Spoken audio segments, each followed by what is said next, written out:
Hello, everyone. Welcome into the FedEx Preview Show. I'm Jonathan Merryman with Marty Snider of NBC Sports. Marty, Denny Hamlin gets the win at Pocono, looking like the Denny of old. He wins at Daytona, he wins at Texas, now he wins at Pocono, especially Daytona and Pocono, two tracks that he's famously good at. Are we seeing the old Denny come through after that winless season last year? Well, I think what's more important than the wins you described how they've run lately. And I think what you look at is you look at the win at Pocono, the second place at New Hampshire, and the New Hampshire second place was in a backup car. I think the 11-team period is coming into their own at the right time. Talking to Denny on Monday after the win at Pocono, and he said, listen, I honestly feel like right now we're a top 3 team, maybe a top 2 team. And that may surprise some people. I think they're flying a little bit below the radar, but they're starting to show their strength. They're starting to come into a very good part of the schedule for that race team as well. So I think he's one guy maybe under the radar that you could say if he gets to Miami in that championship 4, that's one of his best racetracks, and he could really win the championship. And let's note, only 21 races with Chris Gabehart, a new crew chief, so that communication's only going to get better. Yeah, and that communication has gotten better throughout the season, and a great example is Pocono. I mean, when they go there in June, Gabehart makes a call at the end of the race. They put on 4 tires. They really were running 3rd or 4th in the June race at Pocono. They put on 4 tires at the end. They wind up finishing 6th. This time around, he told me before the race, no way I'm doing that. I'm putting on 2 at the end. They put 2 on at the very end. They wind up winning the race. So I think that communication and their ability to work together really is going to shine here in the second half of the season. All right, let's shift gears, talk about Watkins Glen and kind of key in on Hendrick Motorsports. A lot going on over there. Yeah. Jimmie Johnson gets a new crew chief, but before we get to that, Chase Elliott, last year's winner of this race, the last 7 races, Marty, he has not been himself. His highest finish has been 11th place. What's going on over there? Is it a cause for concern, and when do they need to turn this around? Well, I think for me, when you look at Chase Elliott and their race team, what really concerns me is the overall lack of speed. It's more just they haven't been there running in the top 5, running in the top 10.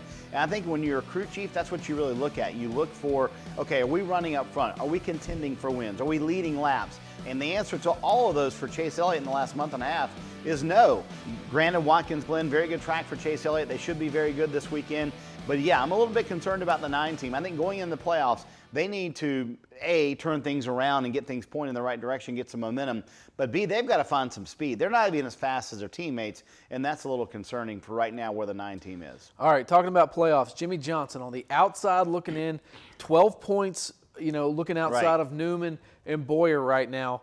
Yesterday or Monday, we get the news that Kevin Mendering is off the pit box. Cliff Daniels is on the pit box. Is this the right time for Hendrick Motorsports to be making this move? Well, the one big question I have with this move with Hendrick Motorsports is if Kevin Mendering, after a couple of years running for a championship in the Xfinity Series, calling the shots for Elliott Sadler week in, week out, if he wasn't ready to do it, why would Cliff Daniels be ready to do it? On the other side of it, I love that they're making this move because Cliff Daniels is a true natural leader. He's a former driver. He knows Jimmie very well. And I think the communication between Cliff Daniels and Jimmie Johnson's going to be infinitely better than it was between Jimmie Johnson and Kevin Mendering. It's just Kevin is a very quiet guy. Cliff, much more like Chad Canals. So I think that communication will be a lot better.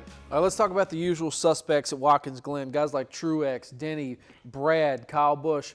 Do we expect someone outside of that group? Do we expect a new winner this week, or can we expect kind of the same what we've seen the past couple of years? I think there's a couple of surprise drivers that have kind of crept into that group. The group you mentioned certainly are going to be the favorites this weekend, but I would say the guy at JTG Daugherty Racing, Chris Buescher, very good at road course racing, and they learned a lot of things when AJ was there. They've applied it to their cars. I expect Buescher to be very good this weekend, and I also expect Eric Jones to be very good this weekend. He's kind of flown below the radar as to how good he is at road course racing and how quickly he's adapted to it. It's a discipline that Eric did not like when he started at first, but he spent time going to schools, he spent time learning his trade, and Chris Gale's very good at playing the strategy. That's going to be the big thing this weekend. There's really going to be 2 races going on. There's going to be a crowd that's going to be after stage points. That's all they care about. And the guys near the bubble, Jimmie Johnson, you mentioned him, Clint Boyer, all those guys, they've got to get those stage points when they're on offer. But there's going to be a whole different crowd that's just worried about the race win, so they'll pit completely different. So a lot of strategy to watch out for this weekend. All right, so who are you picking? who I'm going to pick. I'm going to go with Martin Truex Jr. It's the easy pick at the road courses. He's the guy who's been so strong at these road courses over the last year or so. He's kind of become the dominant guy. Cole Pearn's been terrific on the pit box this year, and I think very good at this pit strategy at road courses especially, so I'm going to go with Truex. Well, if you're going to take the 19, I guess I'll take the 18. It's been a couple weeks since he's won, so Kyle Busch is due for another win. All right, now where you can see if Marty's right or if I'm right or we're both wrong. This weekend, Sunday, August 4th at 3 p.m., the Monster Energy NASCAR Cup Series hits the track in the Go Bowling at the Glen on NBCSN. Make sure you tune in, and we'll see you back here next week as we get ready to head to Michigan.